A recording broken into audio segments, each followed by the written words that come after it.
अक्सर आपके ज़हन में ये सवाल आता होगा कि गवर्नमेंट नोट प्रिंट क्यों नहीं करती? कर्ज़ा उतारने के लिए टैक्स ही क्यों लगाती है? बेसिकली होता ये है कि अगर गवर्नमेंट नोट प्रिंट करती जाए तो उसकी वजह से इन्फ्लेशन आ जाएगी और वैल्यू ऑफ मनी डिस्ट्रॉय हो जाएगी और इकोनॉमी को बहुत ज़्यादा नुकसान पहुंचेगा। वो प्रिंट करने का हरगिज़ ये मतलब नहीं है कि गुड्स एंड सर्विसेज भी उतने ही ज़्यादा क्रिएट हो रहे हैं।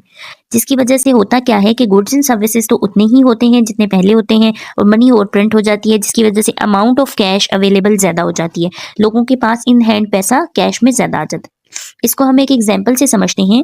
अगर एक इकोनॉमी 1 मिलियन बुक्स प्रोड्यूस कर रही है, 1 मिलियन बुक्स बना रही है और हर बुक जो है वो 10 रुपीज़ की है, ठीक है, 10 रुपीज़ की एक बुक है, तो टोटल वैल्यू क्या है 10 मिलियन। ओके, अब गवर्नमेंट क्या करती है, नए नोट छापना शुरू कर देती है, जिसकी वजह से मनी सप्लाई इकोनॉमी में इंक्रीज हो जाती है और जो 10 मिलियन की बजाय 20 मिलियन की कैश जो है वो इकोनॉमी में आ जाती है। लेकिन बुक्स ज्यादा प्रोड्यूस नहीं हुई, बुक्स उतनी ही है जितनी पहले थी, यानी कि 1 मिलियन ही है बुक्स। बुक्स की जो है अमाउंट वो ज्यादा नहीं हुई। बुक हमारी एक गुड है, यानी कि गुड जो है उसकी अमाउंट ज्यादा नहीं हुई, लेकिन लोगों के पास ज्यादा कैश आ गया है।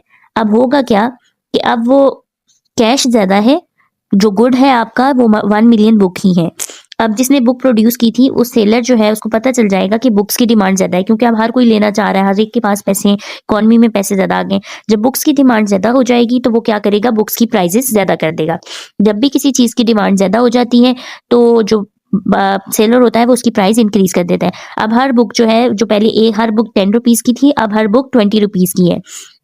अब हुआ क्या कि इकोनॉमी में मनी तो डबल हो गई, लेकिन जो मनी की वैल्यू थी वो कम हो गई, यानी कि परचेजिंग पावर कम हो गई है, जिसकी वजह से क्या हुआ है कि इन्फ्लेशन आ गई। इन्फ्लेशन भी बेसिकली क्या होता है, पैसे तो ज्यादा हैं लेकिन परचेजिंग पावर कम है। तो इसी तरह अगर वो और नोट छापती रहेगी, इन्फ्लेशन आएगी, और अगर एक एक्सट्रीम हद तक गवर्नमेंट नोट प्रिंट करना शुरू कर दे तो हाइपर इन्फ्लेशन आ जाएगी, जिस तरह जिम्बाब्वे और जर्मनी में आई थी।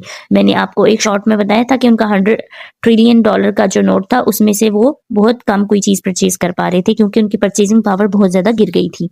क्या आपको इस चीज का पहले से इल्म था? आपने सबसे ज्यादा इन्फ्लेशन किस ईयर में ज्यादा फील की? 2018, 19, 20, 21, 22, 25, किस ईयर में आपको लगा कि सबसे ज्यादा इन्फ्लेशन आ गई है? और अब आपकी क्या राय है कि आप नोट प्रिंट करने चाहिए या नहीं? कमेंट सेक्शन में बताएं। लाइक करें, सब्सक्राइब करें क्यूरियस इकोनॉमिस्ट हब।